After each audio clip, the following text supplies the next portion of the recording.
Sino sa tambalan ni Alden Richard ang minahal ng mga fans?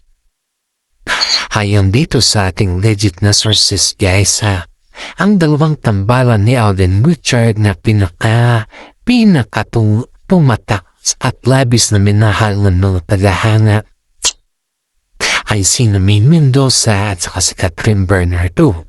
Narito ang mga detalye sa kanilang pamosong tambalan na gumagawa ng kasaysayan sa industriya.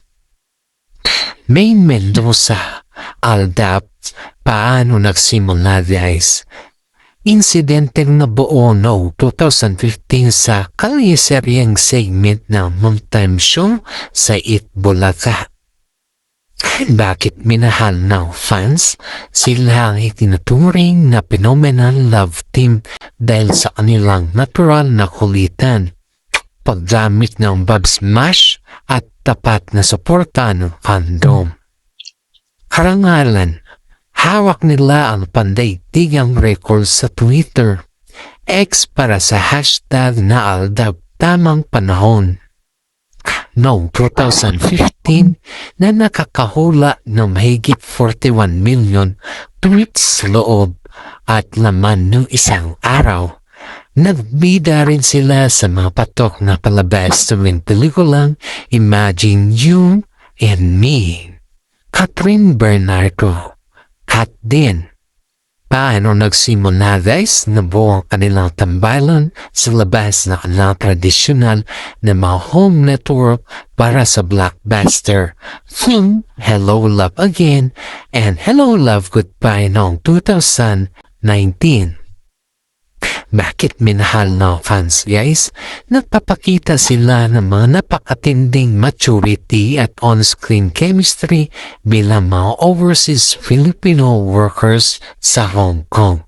Lalo pang naging masugid ang kanilang mga tagahanga dahil sa kanilang matagumpay na karugtong na pelikulang Hello Love Again. Karangalan guys.